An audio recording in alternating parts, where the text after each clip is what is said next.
deixa as pessoas no caminho, na escolha delas, porque elas não querem, e isso precisa ser respeitado, elas não querem.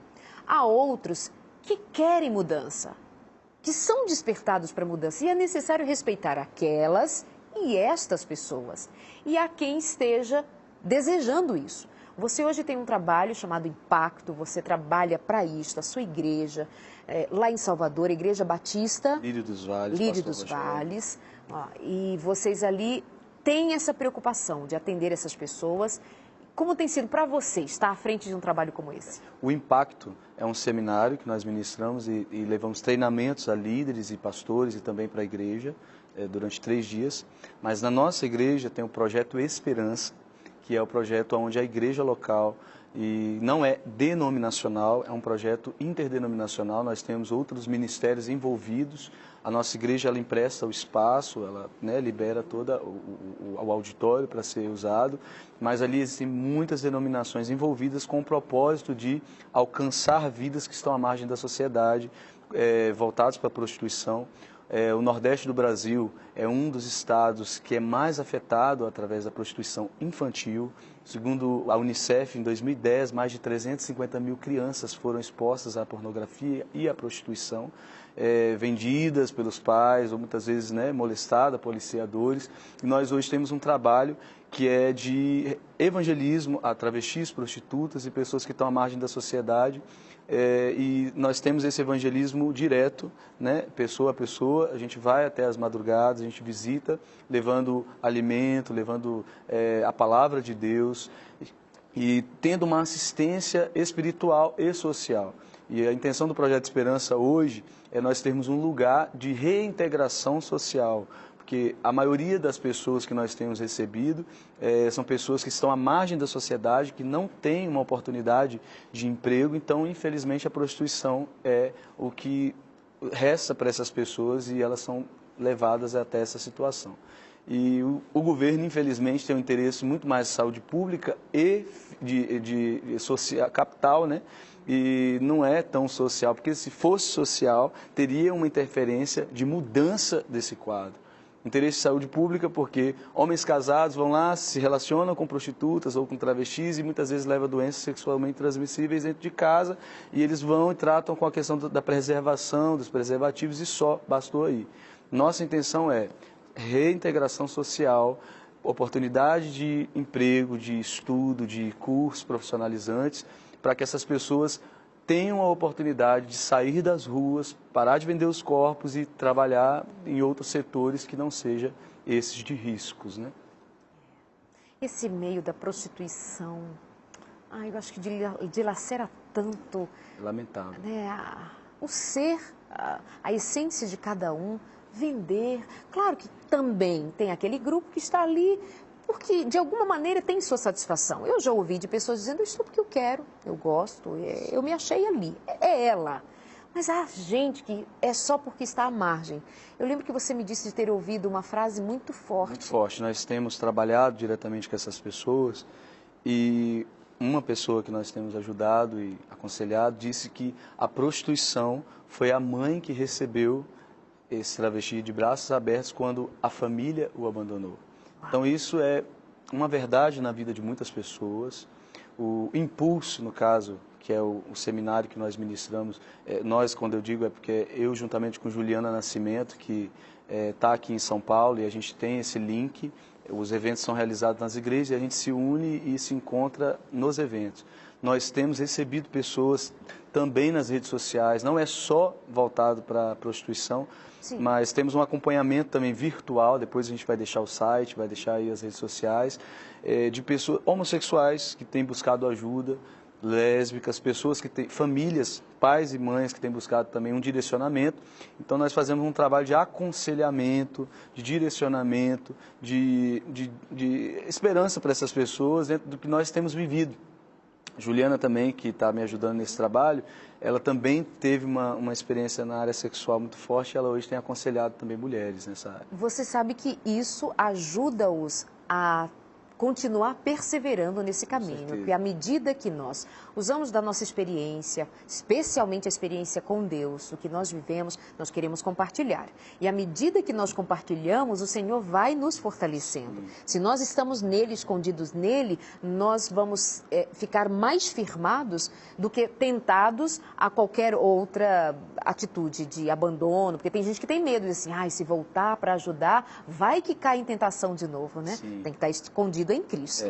E assim, hoje, nós tivemos no Brasil algumas pessoas que tiveram também essa restauração sexual e que infelizmente retrocederam, né? Enfim, não vem ao caso, mas assim, hoje há uma preocupação e uma urgência do assunto, do tema, pelo aumento, pelo crescimento que tem sido propagado através da mídia, né, secular, através da música, que é um meio de influência muito grande. A degradação do sexo na Terra tem sido influenciada de uma forma negativa e para a degradação do projeto, não só na questão da homossexualidade, mas do projeto família em Deus, né?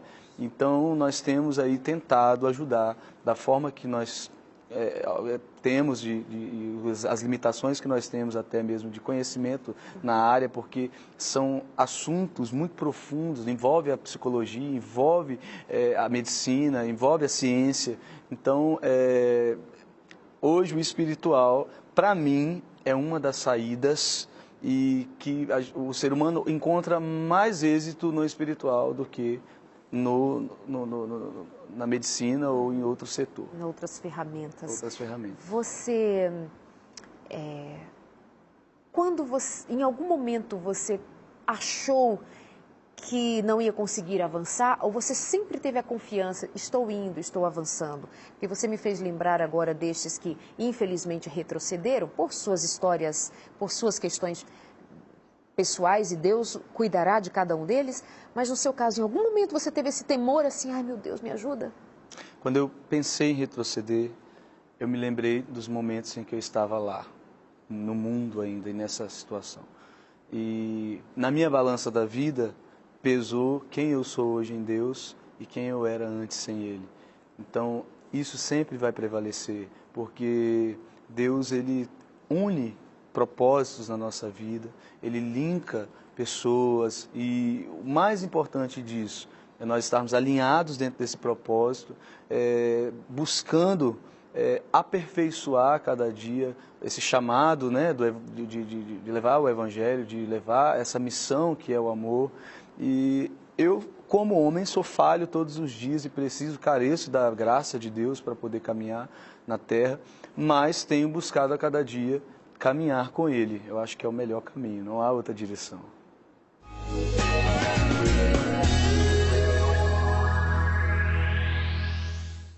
E agora, nesse último bloco, nós temos a presença da Rayane, que é a esposa do Ramon. Vocês estão casados há? 2 anos, vai fazer 3. Fazer 3 anos. Bem-vinda, viu, Rayane? Obrigada. Obrigada a você por vir aqui nos ajudar a construir essa história de uma vida que se expõe para ajudar a outras pessoas. Amém. Em Cristo. Né? Rayane, como foi casar com um homem que viveu a experiência que ele viveu, de homossexualidade, de drogas, de pornografia, e você é uma menina, casou bem novinha, 18 anos, né? Você teve estrutura para isso, mulher? E aí? Sim, eu primeiramente sempre buscava a Deus, pedia a Ele que colocasse a pessoa certa. E quando apareceu o Ramon, ele foi dar uma palestra na minha escola, e era meu último ano na escola.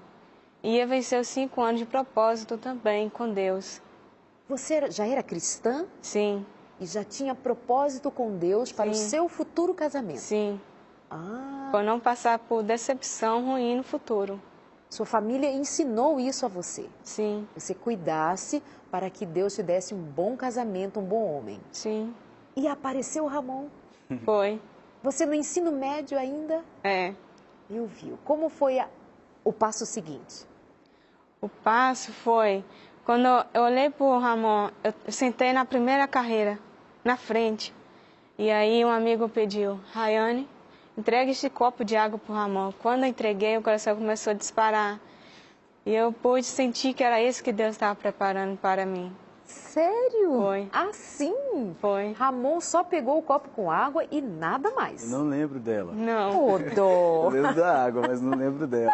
Ela não Aí, sei recordar. a partir desse momento eu falei, Deus, vou fazer um jejum durante 3 meses. Se for do Senhor, o Senhor colocar aí na porta da minha igreja. Como é que é? Eu Coloca disse. na porta da minha Da igreja? minha igreja. E o que aconteceu na porta da igreja? Passaram-se 3 meses, o Ramon apareceu na porta da minha igreja. Peraí. O que você foi fazer na igreja dela? Sim, eu tenho, né? A gente tem um ministério de música e o filho do pastor dela era meu guitarrista na época. Aham. E aí eu fui procurá-lo. Na hora que eu cheguei, ela trabalhava como obreira, né, na igreja, e ela estava arrumando assim. Eu olhei para ela, ele está aí. Ela olhou para mim e eu olhei para ela. Quando eu olhei aqui, o olho, eu falei, meu Deus, que olho bonito é esse?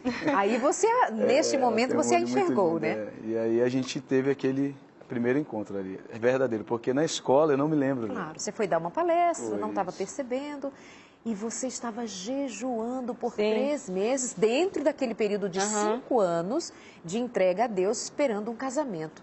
E esse casamento foi o Ramon. Você já conhecia um pouco da história dele? Não.